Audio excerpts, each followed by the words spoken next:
शिलान्यास के लिए उन्हें एक रिमोट उपलब्ध कराया जाएगा। वे इस रिमोट के माध्यम से आपकी जो स्क्रीन है, जो मंच की एलईडी है, उस पर एक डिजिटल शिलान्यास होगा। आप सभी उस कैंसर अस्पताल की एक छोटी सी फिल्म को भी देखेंगे, उस शिला को भी देखेंगे और इसके साथ ही वो जो पूरा अस्पताल की जो परिकल्पना है वो आपके सामने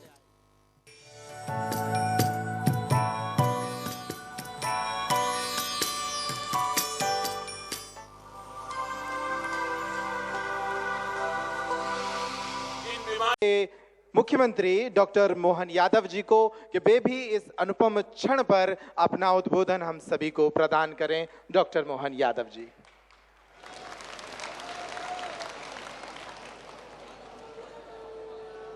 आज का दिन वास्तव में एक अलग प्रकार के आनंद का, उत्साह का, उमंग का और खासकर बुंदेलखंड की धरती पर यशस्वी प्रधानमंत्री, मैं एक बार अपनी ओर से, सरकार की ओर से और आप सबकी ओर से आपका स्वागत करता हूं, अभिनंदन करता हूं। बोले बागेश्वर धाम की, महाराजा छत्रसाल की। आज यहां यशस्वी प्रधानमंत्री का जब आगमन हुआ है, उसके साथ साथ सारा संत वृंद अपना आशीष देने के लिए, आज का दिन तो देवता भी आशीर्वाद दे रहे होंगे, इतना भव्य धाम अपना जगमगा रहा। इंद्र का इंद्रासन भी आज अलग प्रकार से कहीं न कहीं थोड़ी ईर्ष्या कर रहा होगा। हमारे बीच परम पूज्य जगत गुरु साध्वी दीदी, चिदम्बरम महाराज साहब, सभी संत वृंद, हमारे माननीय अध्यक्ष जी, माननीय गवर्नर साहब, यशस्वी प्रधानमंत्री के साथ जब विराजमान है, मैं थोड़ी धृष्टता के साथ कह रहा हूं कि हमारे लिए वास्तव में ये बुंदेलखंड के प्रति पहली बार हो रहा है यशस्वी प्रधानमंत्री का इतना स्नेह कि हमारे लिए पहले यहाँ ये बुंदेलखंड की धरती यशस्वी प्रधानमंत्री के आने से केन बेतवा नदी के माध्यम से पूरे क्षेत्र के लिए जल की इतनी बड़ी सौगात दी, वाकई अद्भुत दी है।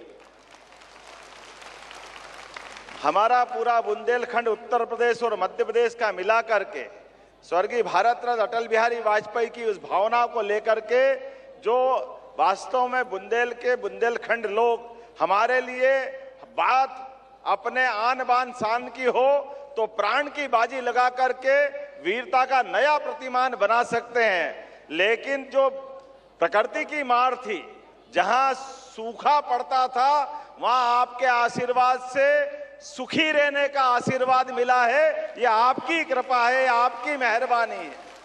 और उससे बड़ा दो राज्यों के बीच, राजस्थान हो, मध्य प्रदेश हो, उत्तर प्रदेश हो, एकमात्र ये वाकई स्वर्णिम काल चल रहा माननीय प्रधानमंत्री जी, जिनके कारण, आपके कारण से सभी राज्यों के बीच ये अनावश्यक झगड़े और ये इनके बीच पानी के बंटवारों को लेकर पूरे दुनिया भर में भारत की खराब छवि बनती थी। लेकिन आपने ये परस्पर समन्वय पे आशीर्वाद देते हुए, और आशीर्वाद के लिए भी कितना बड़ा आशीर्वाद, केन बेतवा नदी का 1 लाख करोड़ का प्रोजेक्ट 90,000 करोड़ आप दे रहे हो, ये कितना बड़ा आशीर्वाद है। ये वाकई बहुत अद्भुत समय चल रहा है। 70,000 करोड़ का राजस्थान के साथ पार्वती कालीसिंध चंबल प्रोजेक्ट, लेकिन आपके आशीर्वाद से उसकी भी 90% राशि माननीय केंद्र सरकार के माध्यम से प्रधानमंत्री जी दे रहे हैं। ये वाकई अद्भुत समय चल रहा है। जो वसुधैव कुटुंबकम की बात हम सुनते थे, आपका मन कितना बड़ा है, कितना उदार है। कोविड के काल में आप देशवासियों की भी रक्षा करते और 40 से ज्यादा देशों में दवाई पहुंचा करके अपनी उस भावना का भी आप आशीर्वाद देते और हमारी सनातन संस्कृति की उस ध्वजा को दुनिया में पुनर्स्थापित करते। आज के इस अवसर पर मैं आपका और विनम्रता के साथ, एक मेरे मन में भी और आप सबके मन में अलग से एहसास हुआ होगा, माननीय प्रधानमंत्री जी विकास के लिए हमको आशीर्वाद देने आए हैं, लेकिन विकास में मंदिरों का भी योगदान होना चाहिए, मंदिरों की भी अलग से दिशा होना चाहिए। ये दृष्टि देने का काम भी आप कर रहे हैं। यहाँ कैंसर रिसर्च सेंटर के स्थापना के साथ, और महाराज जी तो अब और आगे बढ़ गए, मेडिकल कॉलेज का संकल्प ले रहे हैं प्रधानमंत्री की मौजूदगी में। ये बुंदेलखंड के अंदर सबसे बड़ी सौगात होगी। मैं पुनः आपका वंदन करता हूं, अभिनंदन करता हूं और धन्यवाद देता हूं। हमारे लिए आज यही समय है। मैं मान के चलता हूं, अयोध्या की बात आई, मैं बाबा महाकाल के महालोक का भी साक्षी था। माननीय प्रधानमंत्री जी के माध्यम से ये जो हमारे अपने धार्मिक आस्था के केंद्रों पर ये जो नवीन दृष्टि पड़ रही है कि हमारे आस्था के केंद्र भी जगमगाए, लेकिन जीवन उपयोगी उन सारी चीजों के प्रति भी ध्यान जाना चाहिए। ऐसे में हेल्थ डिपार्टमेंट को लेकर के हमारी सरकार ने भी पिछले दिनों आपके आशीर्वाद से सरकार बनने के बाद 3 मेडिकल कॉलेज का लोकार्पण किया है। 12 मेडिकल कॉलेज पीपीपी मॉडल पे आ रहे हैं। लेकिन सच में अपने मंदिरों में कैंसर हॉस्पिटल का आपने निर्माण कराने के लिए आशीर्वाद देने का जो हमको अवसर दिया, ये पूरे देश के लिए नई मिसाल बनेगा। नया एक प्रकार का आह्वान करते हुए कि आपका ये आशीर्वाद सदैव मिलता रहे। मैं मान के चलता हूं मध्य प्रदेश की धरती पर कई कारण से आपका आगमन आज हमारे लिए बहुत उल्लेखनीय है।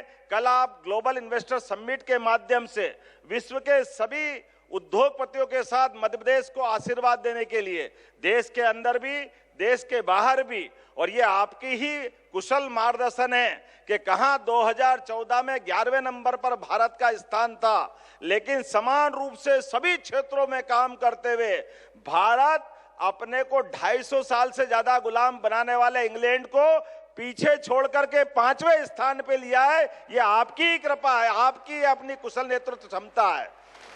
और निश्चित रूप से आपके नेतृत्व में अब जर्मनी और जापान भी ज्यादा देर नहीं लगेगी। आप सभी क्षेत्रों में जिस प्रकार से आशीर्वाद दे रहे हैं, मैं आपका पुनः वंदन करता हूं, अभिनंदन करता हूं और उम्मीद करता हूं कि आपका आशीर्वाद इसी प्रकार से मध्य प्रदेश को मिलता रहेगा। एक बार फिर मैं बागेश्वर धाम के महाराज जी को भी बधाई देता हूं, जिन्होंने मंदिर का काम आधा छोड़ करके पहले कैंसर हॉस्पिटल का काम हाथ में लिया है। मैं आपको भी बधाई देता हूं महाराज जी। आज का यही समय है जिसको माननीय प्रधानमंत्री जी के शब्दों में यही समय है, सही समय है। इससे अच्छा क्या समय हो सकता है? नेक काम को तुरंत करते हुए जो आपने अद्भुत एक नया संकल्प लिया है, हम सब आपके उस संकल्प के साथ रहेंगे। मैं पुनः महाराज जी का भी अभिनंदन करता हूं, जगत गुरु जी का भी प्रणाम करता हूं, सारे संत वृंद का प्रणाम करते हुए यशस्वी प्रधानमंत्री को पुनः धन्यवाद देता हूं। आपका ऐसा स्नेह मिलता रहे ताकि प्रगति के काम समान रूप से ऐसे हम चलाते रहें। बोलिए बागेश्वर धाम की।